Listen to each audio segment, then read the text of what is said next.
नमस्कार साथियों, मैं वंदना केमिस्ट्री क्लास में आपका स्वागत करती हूँ।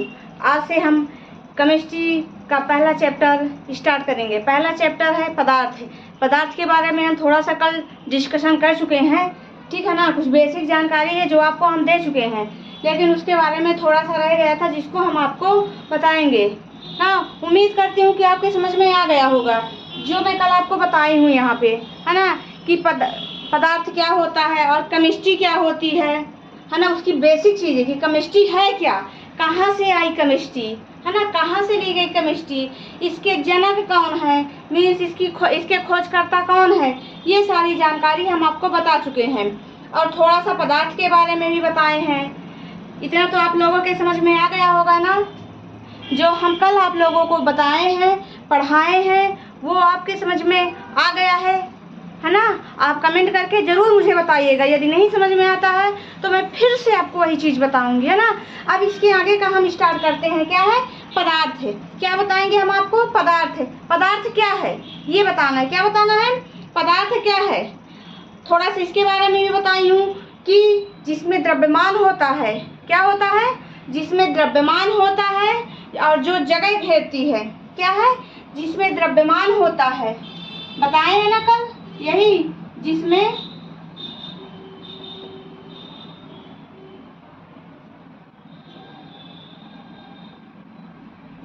यदि कल मैं इसको बता दी हूँ तो एक बार फिर से बता दे रही हूँ, ठीक है ना।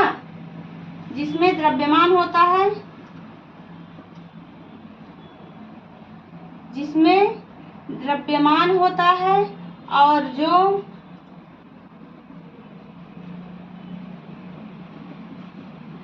स्थान घेरती है।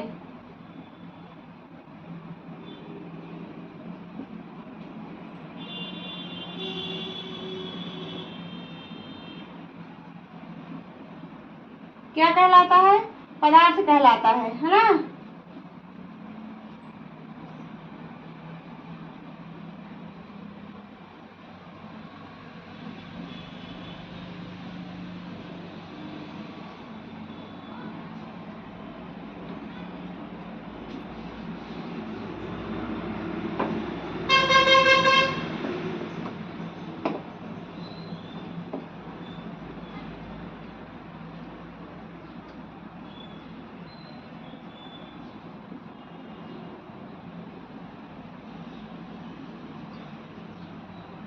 है ना, जिसमें द्रव्यमान होता है और जो स्थान घेरता है वो क्या कहलाता है?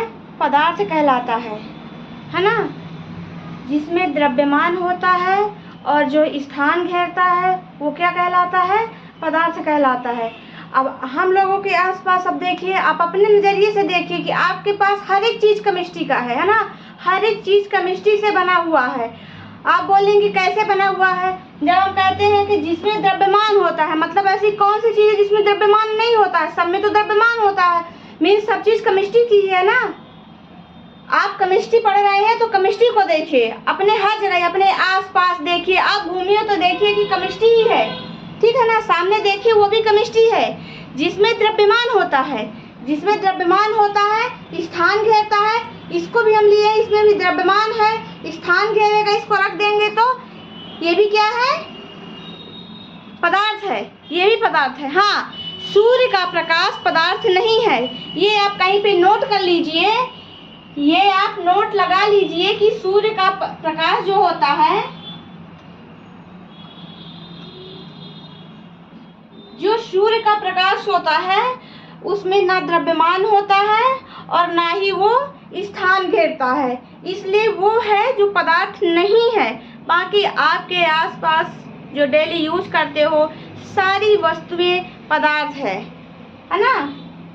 तो ये बात नोट कर लीजिए, आपको ये बहुत जरूरी बातें हैं कि ऐसी कौन सी चीज है जिसका द्रव्यमान नहीं होता है, जो स्थान नहीं घेरता है ना।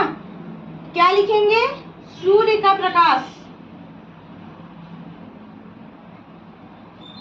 सूर्य का प्रकाश पदार्थ नहीं है।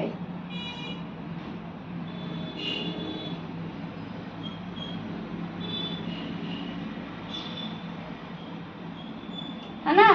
सूर्य का प्रकाश पदार्थ नहीं है। और यहाँ कल भी मैं आपको बताई थी कि हवा है, हवा भी पदार्थ है। जैसे गैस है ना, तो हम गैस को किसी बर्तन में भर के रखेंगे तो वो स्थान घेरेगी ना, और उसका भी एक निश्चित द्रव्यमान होगा, है ना। तो वो भी क्या हो गई, वो भी पदार्थ ही होगा, है ना, वो भी पदार्थ ही कहलाएगा।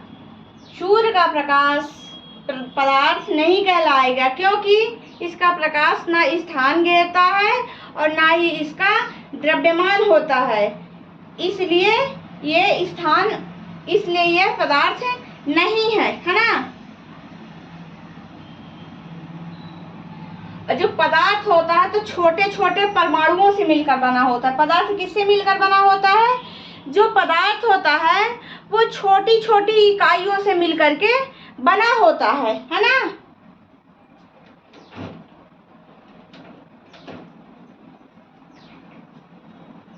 जो पदार्थ होता है, पदार्थ क्या है? छोटी छोटी इकाइयों से मिलकर के बना होता है ना।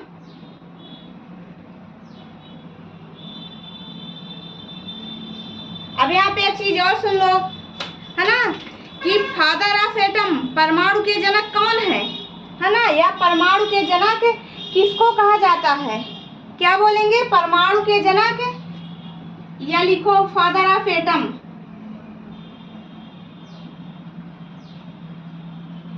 फादर ऑफ एटम कौन है? John Dalton. John Dalton.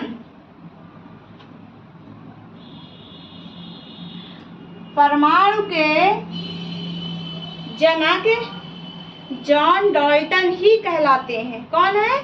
John Dalton.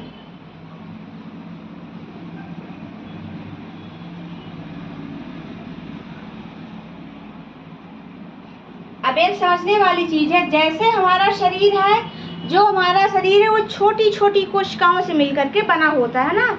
जो हमारा शरीर है वो छोटी छोटी कोशिकाओं से मिलकर के बना होता है। ऐसे ही पदार्थ होता है, ऐसे ही पदार्थ होता है जो छोटे छोटे परमाणुओं से मिलकर के बना होता है। जॉन डाल्टन ने तो ये भी कह दिया कि ये परमाणु सबसे छोटा है। परमाणु जो होता है सबसे छोटी इकाई होती है ना। जॉन डाल्टन ने क्या कहा कि परमाणु सबसे छोटी इकाई होती है।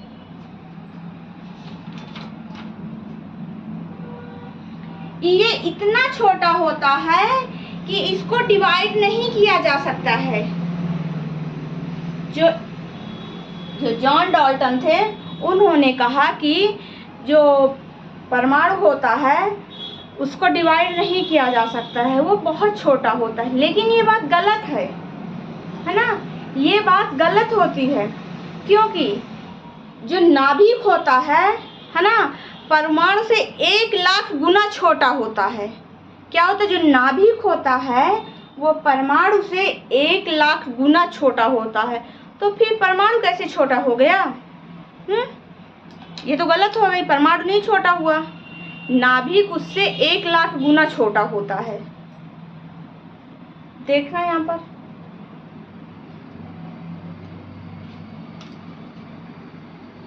ये क्या हो गया? नाभिक हो गया। नाभिक में क्या रहता है? न्यूट्रॉन और प्रोटॉन, है ना। क्या रहता है? न्यूट्रॉन और प्रोटॉन रहता है।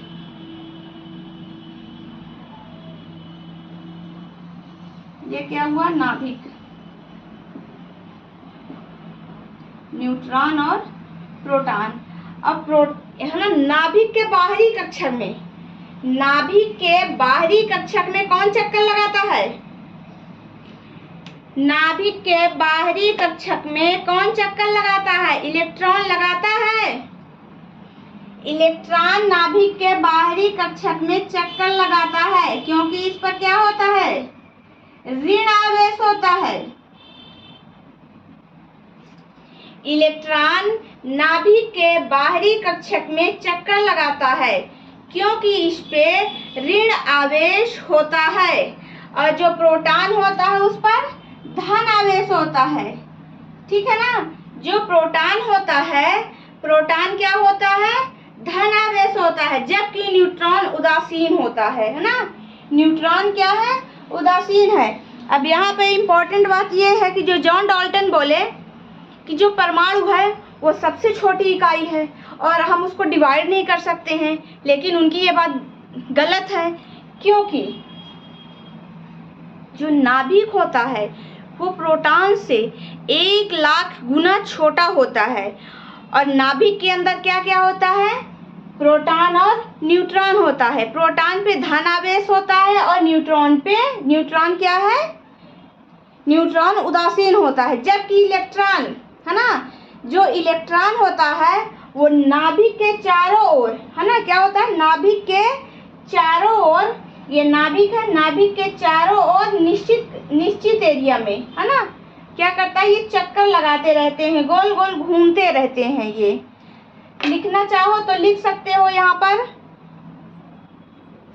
कि परमाणु के अंदर क्या क्या पाया जाता है ना, परमाणु के अंदर क्या क्या पाया जाता है।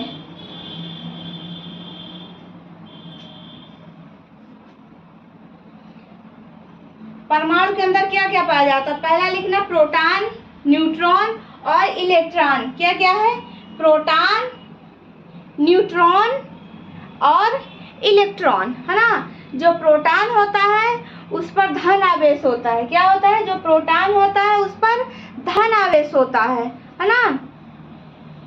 और ये केंद्रक में रहता है, ये केंद्रक है ना नाभिक का, ये क्या रहता है, ये केंद्रक में रहता है। और न्यूट्रॉन ये उदासीन होता है, अर्थात इस पर कोई आवेश नहीं होता है ना। न्यूट्रॉन क्या है, न्यूट्रॉन उदासीन होता है, इस पर कोई आवेश नहीं रहता है और ये केंद्रक में रहता है। जबकि इलेक्ट्रॉन पर ऋण आवेश होता है और नाभिक के चारों ओर एक निश्चित कक्षाओं में चक्कर लगाता रहता है, गोल घूमता रहता है एक निश्चित आकार में अपने, ठीक है ना। अब यहाँ तक बातें आपके समझ में आ गई होगी है ना। ये बेसिक चीजें हैं, इनका कॉन्सेप्ट क्लियर करना था, रटना नहीं था कि रटना है, इसको रटना बिल्कुल नहीं है। केमिस्ट्री है, इसके कॉन्सेप्ट को क्लियर करो है ना, इसके कॉन्सेप्ट को क्लियर करो, क्योंकि केमिस्ट्री है, केमिस्ट्री रटने वाली चीज नहीं होती है, समझने वाली चीजें होती है। अब हम इस चैप्टर में आगे बताएंगे आपको पदार्थ के बारे में है ना। पदार्थ कितने प्रकार के होते हैं, बताएं हम आपको पदार्थ का वर्गीकरण। यहाँ तक तो आप लोगों के समझ में आ गया होगा है ना।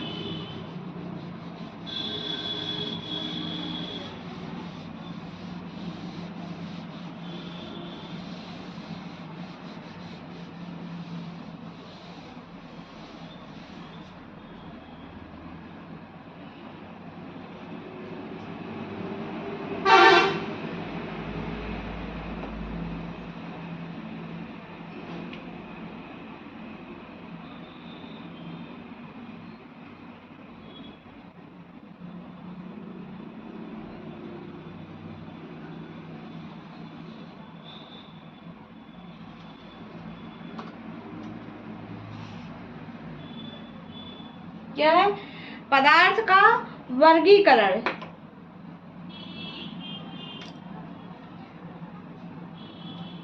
पदार्थ का वर्गीकरण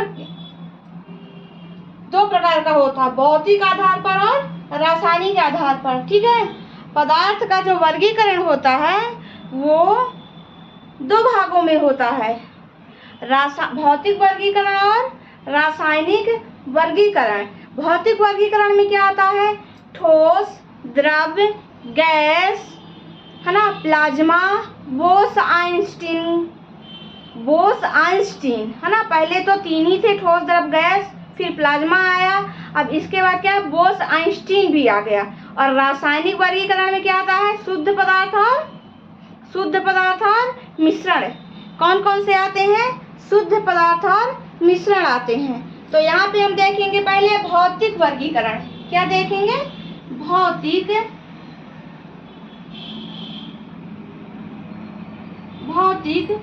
वर्गीकरण।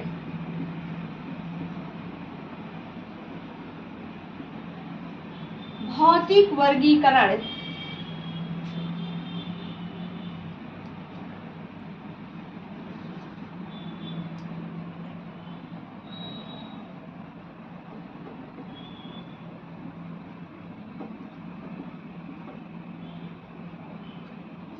इसके बाद आता है रासायनिक वर्गीकरण।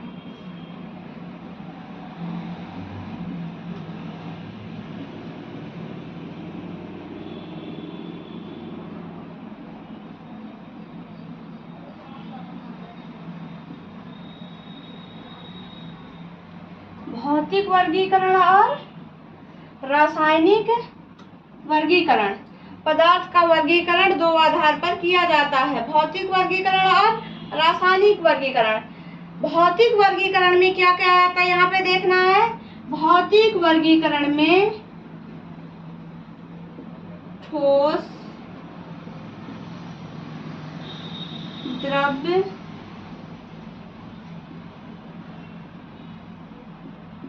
गैस,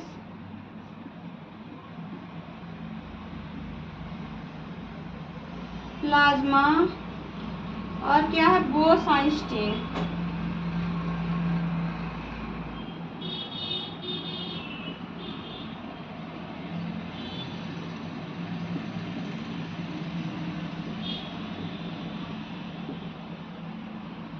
बोस-आइंस्टीन क्या है, ठोस, द्रव्य, गैस, प्लाज्मा और बोस-आइंस्टीन, है ना। पदार्थ का वर्गीकरण दो आधार पर किया जाता है, भौतिक वर्गीकरण और रासायनिक वर्गीकरण। भौतिक वर्गीकरण को 5 भागों में डिवाइड किया गया है।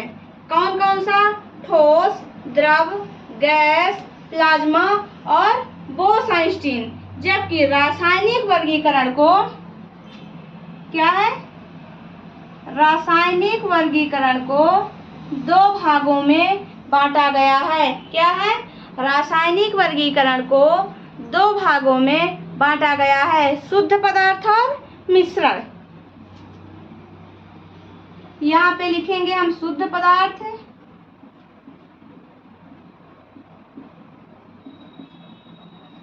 और यहाँ पे मिश्रण।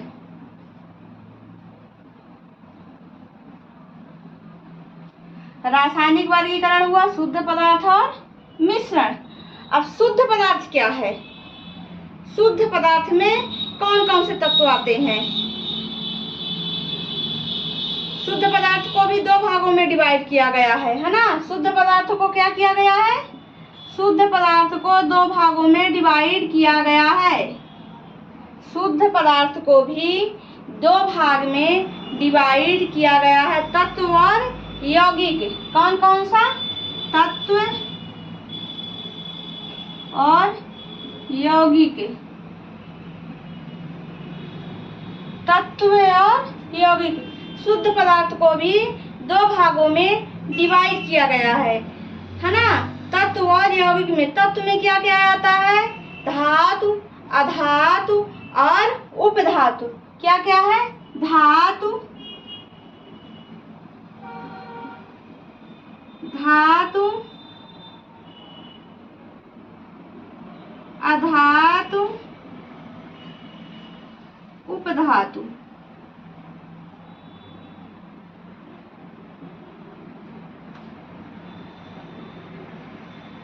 धातु, अधातु और उपधातु। तत्व को भी 3 भागों में डिवाइड किया गया है, वर्गीकृत किया गया है, धातु, अधातु और उपधातु। जबकि यौगिक को भी 2 भागों में डिवाइड किया गया है, कार्बनिक यौगिक और अकार्बनिक यौगिक। यौगिक को भी 2 भाग में डिवाइड किया गया है, कार्बनिक यौगिक और अकार्बनिक यौगिक। क्या है, कार्बनिक,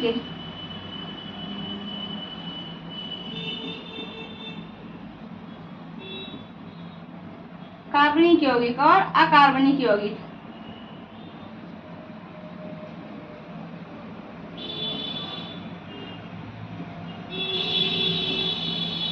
पूरी केमिस्ट्री में यही तो है, पूरी केमिस्ट्री में इनऑर्गेनिक और ऑर्गेनिक ही है।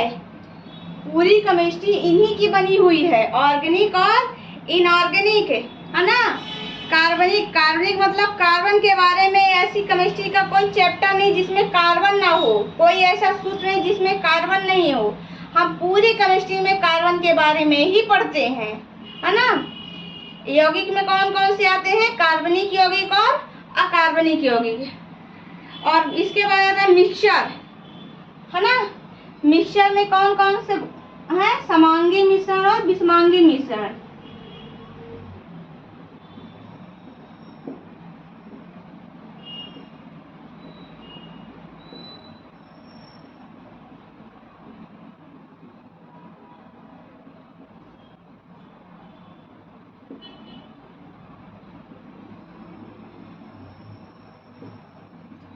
समांगी मिश्रण मीन्स समान।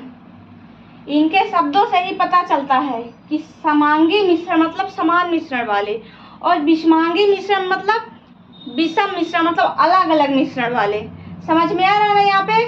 मिश्रण, समांगी मिश्रण और विषमांगी मिश्रण, समान मिश्रण और विषम मिश्रण, अलग अलग मिश्रण। यौगिक और मिश्रण की डिफिनीशन में बस थोड़ा सा ही फर्क है, दोनों की डिफिनीशन सेम है, कंफ्यूजन वाली है, ठीक है ना। एक में रासायनिक परिवर्तन होता है, दूसरे में रासायनिक परिवर्तन होता ही नहीं है ना। यौगिक में जो होता है, 2 या 2 से अधिक तत्व लेते हैं, तो जब रासायनिक अपक्रिया होती तब यौगिक बनता है। और इसमें अनिश्चित अनुपात में लेते हैं, 2 या 2 से अधिक तत्व जो होते हैं उनको हम क्या करते हैं? अनिश्चित अनुपात में लेते हैं, वो मिश्रण बनता है। यौगिक और मिश्रण की डिफिनीशन में ज़्यादा अंतर नहीं है, बस थोड़ा सा कंफ्यूजन वाला है कि जो यौगिक होता है 2 या 2 से अधिक तत्वों के मिलने से जब रासायनिक अभिक्रिया होती है उससे क्या बनता है? यौगिक बनता है। जबकि मिश्रण 2 या 2 से अधिक तत्व, है ना, अनिश्चित मात्रा में लिए हूँ, निश्चित नहीं है, अनिश्चित मात्रा में लिए हूँ, तो क्या बनता है? मिश्रण बन जाता है।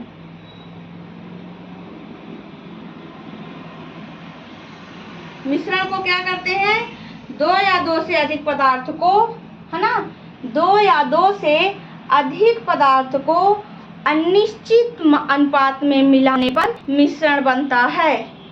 आ गई होगी बात समझ में यहाँ पे मिश्रण की, कि 2 या 2 से अधिक पदार्थ को अनिश्चित अनुपात में मिलाने पर मिश्रण बनता है ना। मिश्रण 2 प्रकार के होते हैं, समांगी मिश्रण और विषमांगी मिश्रण।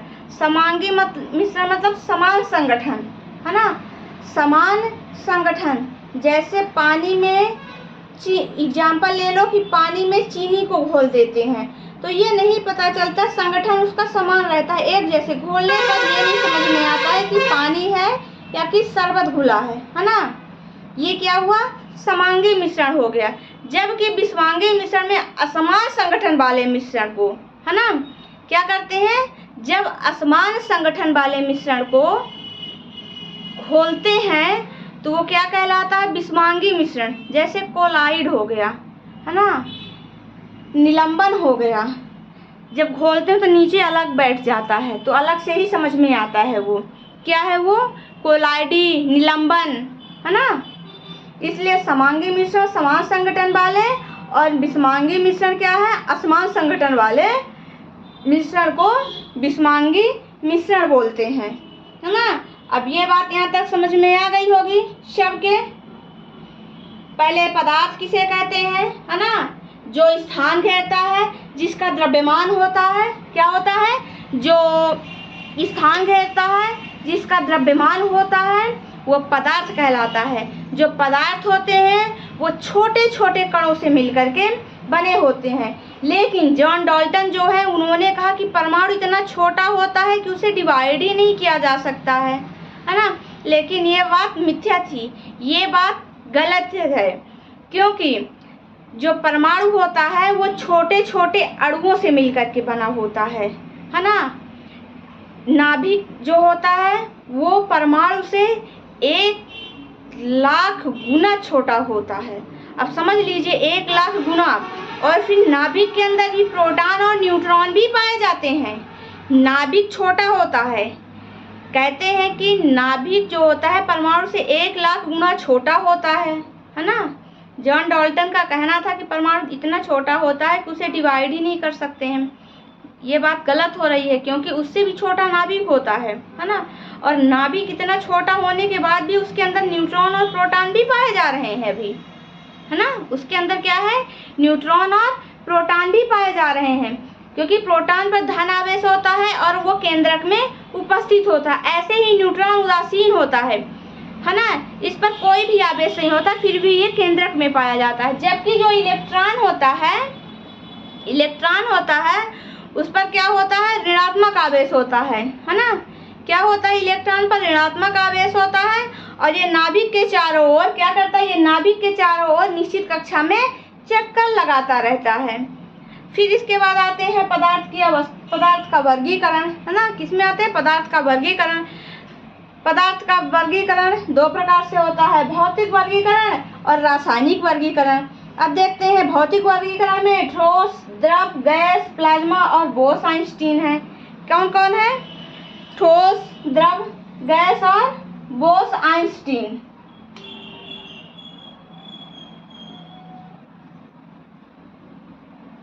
बोस-आइंस्टीन। और रासायनिक वर्गीकरण में शुद्ध पदार्थ और मिश्रण।